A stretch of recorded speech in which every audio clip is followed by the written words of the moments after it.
अस्सलाम वालेकुम दोस्तों। आज हम सॉल्व कर रहे हैं कंसेप्चुअल क्वेश्चंस ऑफ यूनिट 4। ये जो स्क्रीन पे आपको नज़र आ रहे हैं ये वो तमाम कंसेप्चुअल क्वेश्चंस हैं जो आपके बुक में दिए गए हैं। तो आज के इस लेक्चर में हम सॉल्व करेंगे कंसेप्चुअल क्वेश्चंस नंबर 1 से लेकर क्वेश्चन नंबर 5 तक हम सॉल्व करेंगे। फिर उसके बाद नेक्स्ट लेक्चर में कंसेप्चुअल क्वेश्चन नंबर 6 से लेकर 11 तक सॉल्व करेंगे। तो सबसे पहले मैं सॉल्व करता हूँ conceptual question number 1। Question number 1 says that can the rectangular component of the vector be greater than vector itself? Explain। ये कहता है कि अगर हमारे पास एक वेक्टर है तो क्या उस वेक्टर के कंपोनेंट्स, रेक्टेंगुलर कंपोनेंट्स यानी x कंपोनेंट और y कंपोनेंट उस वेक्टर से ज़्यादा हो सकते हैं कि नहीं। तो दोस्तों इसका आंसर है नो। कभी भी किसी वेक्टर के रेक्टेंगुलर कंपोनेंट्स उस वेक्टर से ज़्यादा नहीं हो सकते। इसको एक्सप्लेन करने के लिए मैं सपोज करता हूँ कि लेट सपोज ये हमारे पास एक वेक्टर है। मैं सपोज करता हूँ कि ये फोर्स है, यानी F is equal to 1 newton और ये फोर्स x एक्सिस के साथ मैं सपोज करता हूँ कि 30 डिग्री का एंगल बना रहा है। ये एंगल जो है ये 30 डिग्री है।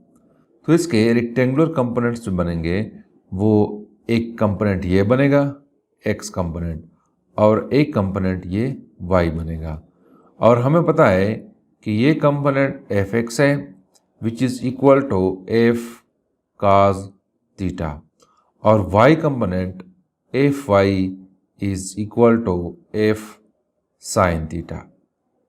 तो इस केस में अगर मैं ये कंपोनेंट्स फाइंड आउट करना चाहूँ तो ये 1 से कम होंगे। मैं सपोज करता हूँ कि यहाँ पे एंगल 30 डिग्री है। तो सबसे पहले मैं फाइंड आउट करता हूँ fx को। fx is equal to f cos theta है, तो फोर्स 1 न्यूटन है और cos 30 डिग्री है। तो यहाँ पे इस केस में 1 मल्टीप्लाइड बाई cos 30 जो है इट इज़ इक्वल टू 0.866। तो this is equal to 0.866 newton. यहाँ पे ये x कंपोनेंट जो है ये 1 न्यूटन से कम है। सिमिलरली अगर मैं फाइंड आउट करो fy कंपोनेंट, तो fy component is equal to f sine theta और f1 है 1 मल्टीप्लाइड बाई साइन 30। तो यहाँ पे 1 साइन 30 इक्वल है 0.5, तो this will become equal to 0.5 newton. तो यहाँ पे इस केस में दोनों कंपोनेंट्स इस वेक्टर से कम है, यानी 1 न्यूटन से कम है। सिमिलरली अगर मैं एंगल 45 डिग्री ले लो, angle is equal to 45 degree. तो फिर इस सिचुएशन में अगर मैं fx को फाइंड आउट करूँ, fx is equal to f cos theta, तो f 1 न्यूटन है और cos 45 हो जाएगा। तो 1 मल्टीप्लाइड बाई cos 45 जो है इट इज़ इक्वल टू 0.707। तो यहाँ से हमारे पास आंसर आएगा 0.707 न्यूटन। तो ये fx जो है ये 1 न्यूटन से कम है। अब अगर मैं fy फाइंड आउट करूं तो fy will be equal to 1 newton, यानी फोर्स 1 न्यूटन है और साइन 45, तो 1 मल्टीप्लाइड बाई 0.707, साइन 45 भी 0.707 के बराबर है। तो यहाँ से भी हमारे पास जो आंसर आएगा वो 0.707 न्यूटन आएगा। सिमिलरली अगर हम एंगल 90 डिग्री ले लें तो तब भी x कंपोनेंट और y कंपोनेंट 1 न्यूटन से कम होंगे। तो यो हम कह सकते हैं कि rectangular components of A vector can never be greater than vector, given vector. Question number 2 says that explain why door handles are not put near the hangs। ये कहता है कि ये एक्सप्लेन करें कि किसी दरवाजे का जो हैंडल है ये हैंडल इस हैंग्स के साथ यानी इस कब्जे के साथ नज़दीक क्यों नहीं बनाए जाते हैं? इसका आंसर यह है कि हमें पता है कि टार्क जो है it depends on force and moment arm. इन दोनों में से कोई भी वैल्यू ज़्यादा हो तो टार्क ज़्यादा होता है। जब टार्क ज़्यादा है तो इसका मतलब यह है कि हम दरवाजे को या किसी ऑब्जेक्ट को आसानी के साथ रोटेट कर सकते हैं। यानी अगर मैं दरवाजे की एग्जांपल ले लूँ तो यहाँ पे अगर डी ज़्यादा है, यानी यहाँ से लेकर यहाँ तक फासला अगर ज़्यादा है तो इसका मतलब यह है कि टार्क ज़्यादा है। तो जब टार्क ज़्यादा है तो इट मीन्स कि हम इस दरवाजे को आसानी के साथ ओपन कर सकते हैं। अगर इस हैंडल को हम यहाँ इस पॉइंट पे बनाएं तो यहाँ से लेकर यहाँ तक जो डिस्टेंस है, मोमेंट आर्म जो है इट विल बी लेस। तो जब मोमेंट आर्म कम है तो हमें ज़्यादा फोर्स चाहिए होता है क्योंकि टार्क कम प्रोड्यूस हो रहा है। तो जब टार्क कम प्रोड्यूस होता है तो दरवाज़ा आसानी के साथ ओपन नहीं होती। तो इसी वजह से हैंडल जितने कब्जे से दूर है उतनी आसानी के साथ हम दरवाजे को ओपन कर सकते हैं क्योंकि फिर टार्क ज़्यादा होता है। हम दरवाजे को आसानी के साथ रोटेट कर सकते हैं। इट मीन्स कि हम दरवाजे को आसानी से ओपन कर सकते हैं। तो इसी वजह से हैंडल्स कब्जे के साथ नज़दीक नहीं होते हैं। Question number 3 says that can a small force ever exert a greater torque than a larger force? ये कहता है कि क्या स्मॉल फोर्स ज़्यादा फोर्स से ज़्यादा टार्क प्रोड्यूस कर सकता है कि नहीं। यानी दो केसेस हैं, एक केस में फोर्स ज़्यादा है और एक केस में फोर्स कम है। तो जहाँ पे फोर्स कम है क्या उसकी वजह से ज़्यादा टार्क प्रोड्यूस होती है बनस्बत ज़्यादा फोर्स के। मैं सपोज़ करता हूँ कि लेट सपोज हमारे पास एक फोर्स है F1 is equal to 10 newton और दूसरी फोर्स है F2 which is equal to 5 newton. यहाँ पे इस केस में 5 न्यूटन जो है ये कम फोर्स है और 10 न्यूटन जो है ये ज़्यादा फोर्स है। तो क्या इस 5 न्यूटन से हम ज़्यादा टार्क प्रोड्यूस कर सकते हैं कि नहीं। यानी 10 न्यूटन से कम टार्क और 5 न्यूटन से ज़्यादा टार्क क्या हम प्रोड्यूस कर सकते हैं कि नहीं। तो इसका आंसर है यस, कि कम फोर्स से हम ज़्यादा टार्क प्रोड्यूस कर सकते हैं। 10 न्यूटन की फोर्स से हम कम टार्क प्रोड्यूस कर सकते हैं और 5 न्यूटन से हम ज़्यादा टार्क प्रोड्यूस कर सकते हैं। वो इस तरह कि अगर मोमेंट आर्म ज़्यादा है, मैं सपोज करता हूँ कि इस केस में यानी 10 न्यूटन का फोर्स अप्लाई हो रहा है तो यहाँ पे मोमेंट आर्म यानी D1 is equal to 2 metre. यानी मैं कहता हूँ कि हैंडल यहाँ पे है, यहाँ से लेकर यहाँ तक D1 जो है it is equal to 2 metre है और यहाँ पे फोर्स मैं अप्लाई करता हूँ 10 न्यूटन का फोर्स अप्लाई करता हूँ।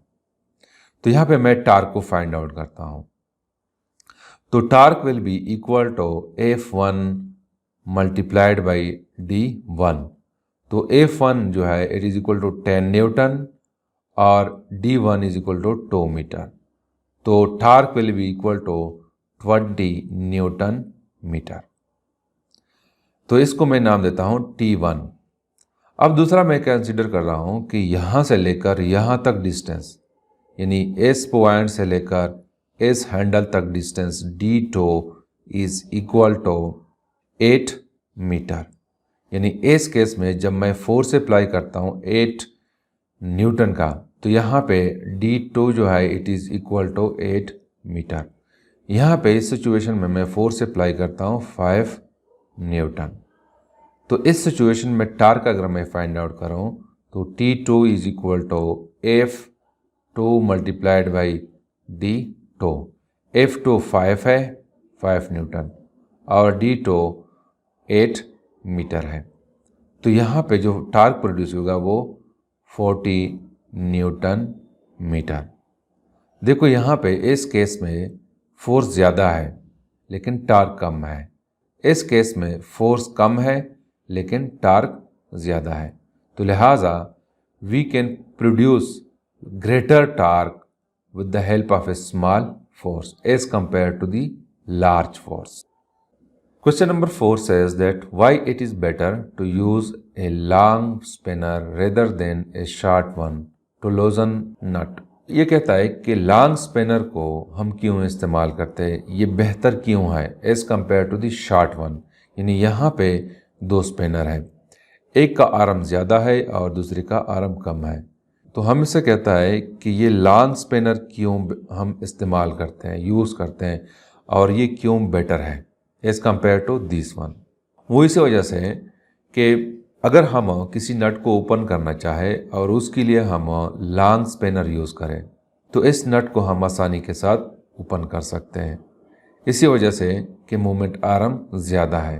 तो जब मोमेंट आर्म ज़्यादा है तो टार्क ज़्यादा होता है, तो जब टार्क ज़्यादा है तो मीन्स के रोटेशन ज़्यादा है, इस नट को हम आसानी के साथ रोटेट कर सकते हैं। यहाँ पे मैं सपोज़ करता हूँ कि इस पॉइंट से लेकर इस फोर्स तक जहाँ पे हम फोर्स अप्लाई करते हैं, यहाँ पे मोमेंट आर्म यानी D1 is equal to 3 metre मैं सपोज़ करता हूँ, और यहाँ पे हम फोर्स अप्लाई करते हैं 5 न्यूटन का। F1 is equal to 5 Newton.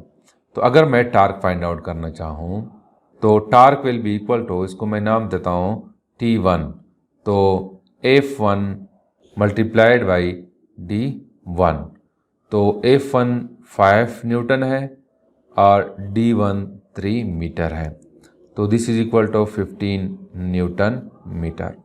दूसरा मैं कंसीडर कर रहा हूँ कि अगर हम इससे ओपन करना चाहें, मैं सपोज़ करता हूँ कि यहाँ से लेकर यहाँ तक जो डिस्टेंस है वो 1 मीटर है और force F2 is equal to 5 newton. तो अगर इस केस में मैं टार्क को फाइंड आउट करना चाहूँ तो 5 multiplied by 1 this is equal to 5 newton metre, यानी T2 is equal to 5 newton metre. यहाँ पे टार्क कम है और इस केस में टार्क ज़्यादा है, तो जब टार्क ज़्यादा है तो हम नट को आसानी के साथ लॉस कर सकते हैं। तो that's why we use longer spanner rather than short one. Question number 5 says that the gravitational force acting on a satellite is always directed towards the center of the earth. Does this force exert torque on a satellite? ये कहता है कि एक satellite है, जैसे कि आपको यहाँ पे नज़र आ रहा है, ये मूव कर रहा है अराउंड दी अर्थ, ये अर्थ है, तो ज़मीन इस सैटेलाइट पे फोर्स अप्लाई करती है, ग्रेविटेशनल फोर्स, और उस ग्रेविटेशनल फोर्स की डायरेक्शन टुवर्ड्स दी सेंटर होती है, सेंटर ऑफ अर्थ होती है। तो क्या ये फोर्स टार्क प्रोड्यूस करेगा कि नहीं? तो इसका आंसर है नो। इसी वजह से कि फोर्स की डायरेक्शन टुवर्ड्स दी अर्थ है, और यहाँ पे अगर हम मोमेंट आर्म को देखें तो मोमेंट आर्म की direction opposite to the force है। तो इनके दरमियान जो एंगल है, अगर मैं इसको एक्सप्लेन करूँ, angle is equal to theta is equal to 180 degree. तो हमें पता है कि torque is equal to R F sine theta या डी साइन थीटा, तो आर एफ साइन 180 डिग्री, तो this is equal to sine 180 degree is equal to 0, तो torque is equal to 0। दूसरी बात यह कि अगर हम ये इक्वेशन यूज़ करें कि torque is equal to F cross D, angle हम यूज़ ना करें, तो देखो यहाँ पे फोर्स की डायरेक्शन इस साइड पे है और उस फोर्स की लाइन ऑफ एक्शन जो है वो भी इस साइड पे है, तो D जो है वो 0 होती है। देखो दोस्तों, हमने एक्सप्लेन किया था कि लेट सपोज अगर हमारे पास एक ऑब्जेक्ट है, इस ऑब्जेक्ट पे फोर्स जो अमल कर रही है वो इस डायरेक्शन में अमल कर रही है, तो यहाँ पे मोमेंट आर्म जो बनती है वो परपेंडिकुलर डिस्टेंस बनती है from the axis of rotation, यानी इस पॉइंट से लेकर यहाँ तक D बनती है। तो फिर हम ये इक्वेशन यूज़ करते हैं, एंगल का इस्तेमाल नहीं करते हैं। तो अगर हम ये इक्वेशन यूज़ करें तो यहाँ पे फोर्स की डायरेक्शन इस साइड पे है, तो लाइन ऑफ एक्शन भी ये बन रहा है, तो D यहाँ पे 0 है, तो मैं यहाँ पे लिख सकता हूँ कि F cross 0 is equal to 0, तो टार्क 0 है, तो लिहाजा ये फोर्स टार्क प्रोड्यूस नहीं करेगा, तो इसका आंसर है नो। तो this is something about the conceptual questions from 1 to 5। Next lecture में हम conceptual question from 6 to 11 solve करेंगे। Thank you.